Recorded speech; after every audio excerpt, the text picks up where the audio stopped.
एक बार प्रेम से बोलिए भारत माता की जय, भारत माता की जय। साथी मैं मोदी नहीं हूँ, ये हमारा स्लोगन शुरू से है। इसे कदापि राजनीतिक या अलग बैंक से नहीं लेना है।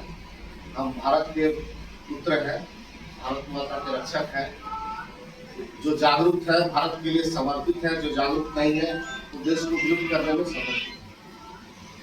आज हम लोग उपस्थित श्रीपुर में हमारे साथीगण के साथ साथ कई ऐसी महिलाएं भी हैं जो संगठन से संबंधित नहीं होते हुए मानव के अधिकार के संदर्भ में बैठ करके अपना विचार को सुनने का और समझाने का प्रयास किया। उसके लिए मैं बहुत दिल से धन्यवाद करूंगा और मैं चाहूंगा कि ऐसी बैठकों में जहां रणनीतियां चले, आपसी विवाद का शब्द उठता है, उस जगह से हट करके भक्ति भाव और प्रेम भाव एक सूत्र में बांधने का काम करने का स्थान पर आप सभी पहुंचने का प्रयास करें, ताकि आपके अंदर पति धर्म, पुत्र धर्म, समाज धर्म और श्रद्धा जागृत हो पाए। आप लोगों को पूरा फिर से धन्यवाद। आज हम बात करेंगे defenders of international human right council. आप सभी ने अपने शब्दों से संगठन के संदर्भ में जो भी व्याख्या किए हैं बहुत ही सराहनीय है। कुछ जगह समझना भी अति आवश्यक है कि संगठन निःशुल्क भाव से मानव संरक्षण के लिए, माँ बहनों की सुरक्षा के लिए, भाई बहन के अधिकार के लिए और जो वृद्ध पिता है, दादा है जिन्हें घर से वंचित कर दिया था, उनके अधिकार के लिए संगठन सदैव समर्पित है। और ऐसे कदापि जगह पर हम लोग सर नहीं झुकाने के लिए खड़े हैं जहाँ की सरकार गैरकानूनी तरीके से किसी मानव पर मानवीय शोषण करने का काम कर रहा है।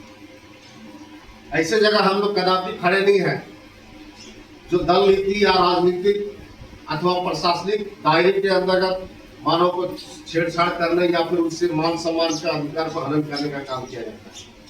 हम लोग हर एक क्षेत्र में हैं। आज मैं छोटे शब्द में मानवाधिकार का व्याख्या देना चाहूंगा क्योंकि कुछ नए सदस्य हैं, नए लोग हैं। मानवाधिकार का तात्पर्य होता है कि आपका सम्मान, आपका अधिकार, आपका पारिवारिक जीवन निर्वहन करना।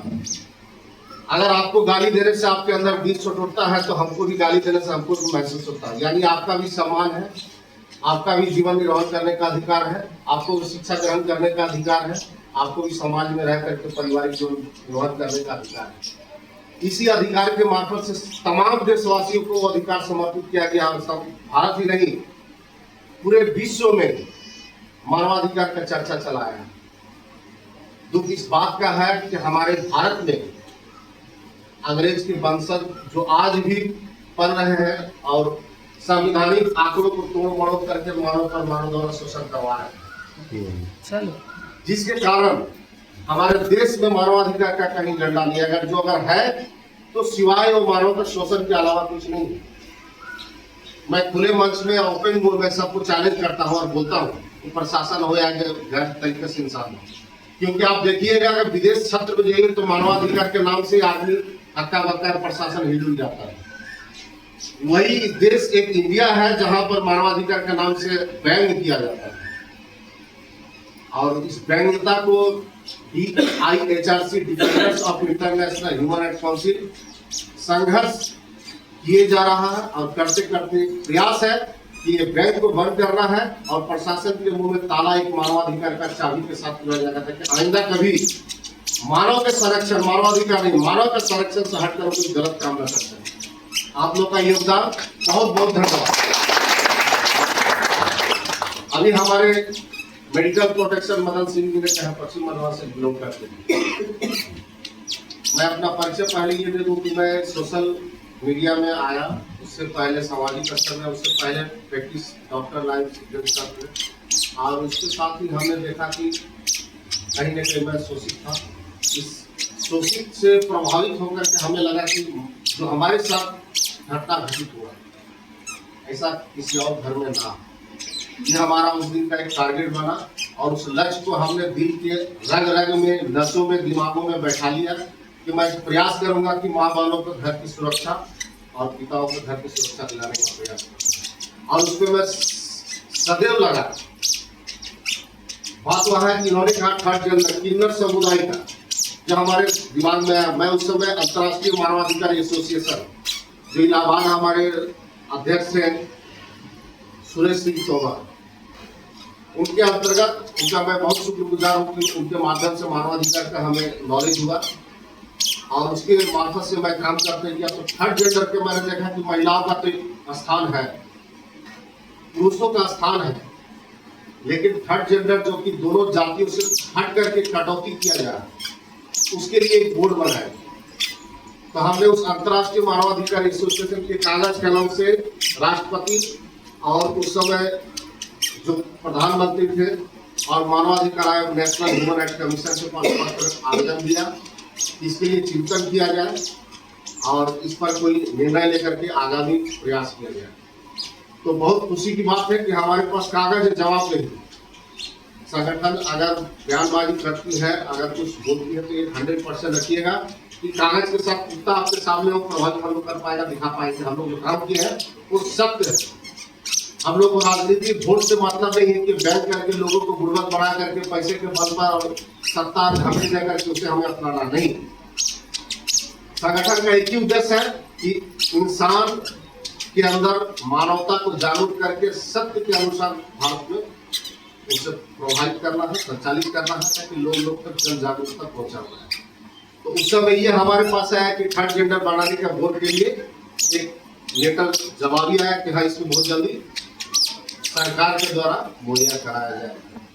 और वो खुशी की बात है कि पहले दिल्ली में एक बोर्ड तैयार हुआ, उसके बाद वो प्रत्येक राज्य में हो गया है और उससे भी बड़ी खुशी की बात कि आसनसोल में रिसेंट एक बोर्ड थर्ड जेंडर का बैठा दिया गया।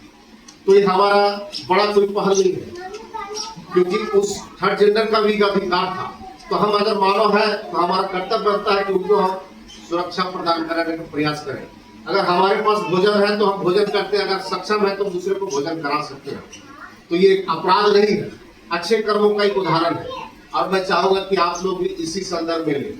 सबसे पहले हम लोग को प्रेम भाईचारा अति आवश्यक है, हम लोग को तोड़ दिया गया। जंगल में शेर के साथ जो घटना हमारे समाज में बन रहा है, आप देखिएगा कि जंगल में भी एक जानवर दूसरे जानवर को खा करके पेट भरता है, शिक्षित नहीं है, उसके पास कोई पढ़ाने और जानकारी देने वाला कोई लोग नहीं है। हम तो भाई भारत में बसवास करते, मानव के एक जीवन में निर्भर कर रहे हैं। हमारे पास सोच विचार दिमाग हाथ पैर सभी चीज है, लेकिन हमारे पास भी वैसे जानवर पनप रहे हैं जो कि आपको नोच को खा रहे हैं, नोच के मार रहे हैं, आपको लूट रहे हैं। उससे बचना है। जो जंगल में शेर है वो अशिक्षित है, कर रहे हैं, लेकिन हम अगर शिक्षित है इस जंगल को परिवर्तन करना है। और इस परिवर्तन को लाने के लिए आपका हाथ, आपका प्रेम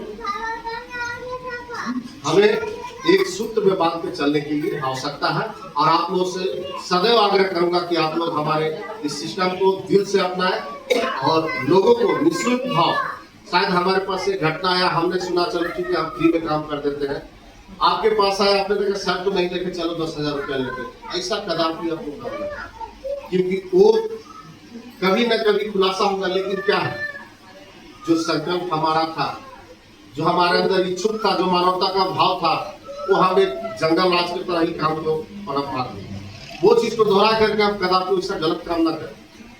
काम वही करेंगे जो हमारा मान सम्मान इज्जत बरकरार रहे, और कहीं भी सिरा ठोक के हम बोल सकते हैं कि हमने किसी का कर्तव्य निर्वहन करने में 2 रुपया हमने उसका मुआवजा नहीं लिया। अदरवाइज लेटर पोस्ट करते हो तो छूटी है।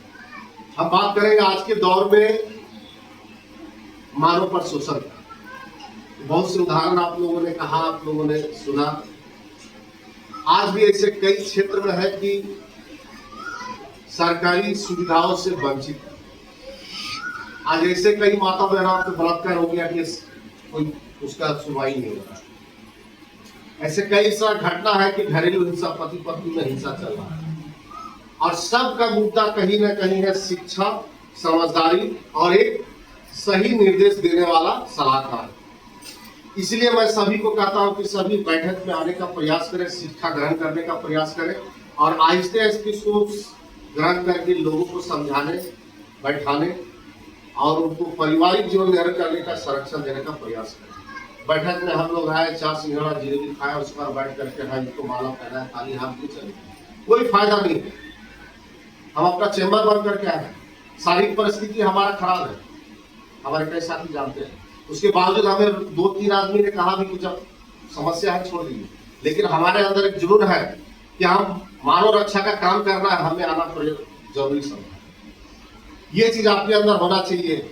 हमारे पास काम बहुत है, अगर हमको इच्छा है कि मानव के संरक्षण का काम करेंगे उस समय को हम पहले निबंध कर लेंगे। जो 6 बजे से हम काम करते हैं, अगर 12 बजे मीटिंग करने थे, 12 बजे खत्म हो, 4 बजे भोरे ठहरे, मैडम को हमने प्रस्ताव दिया था, उन्होंने ग्रहण नहीं कर पाया। अन्यथा आज मीटिंग में पहले पहुंचते हम लोग अभी तक बैठक खत्म हो गया। तो धीरे धीरे हम लोग को ये करना है कि कुछ बनाने के लिए कुछ खोना होगा। क्या खोना होगा? अपने जीवन शैलचर्या को नहीं छेड़ना है कि बच्चे को छोड़ दिए, स्कूल जाने से रोक दिए, पति को सेवा नहीं किए, घर झाड़ू नहीं मारे। सबसे पहले हमारा घर में अधिकार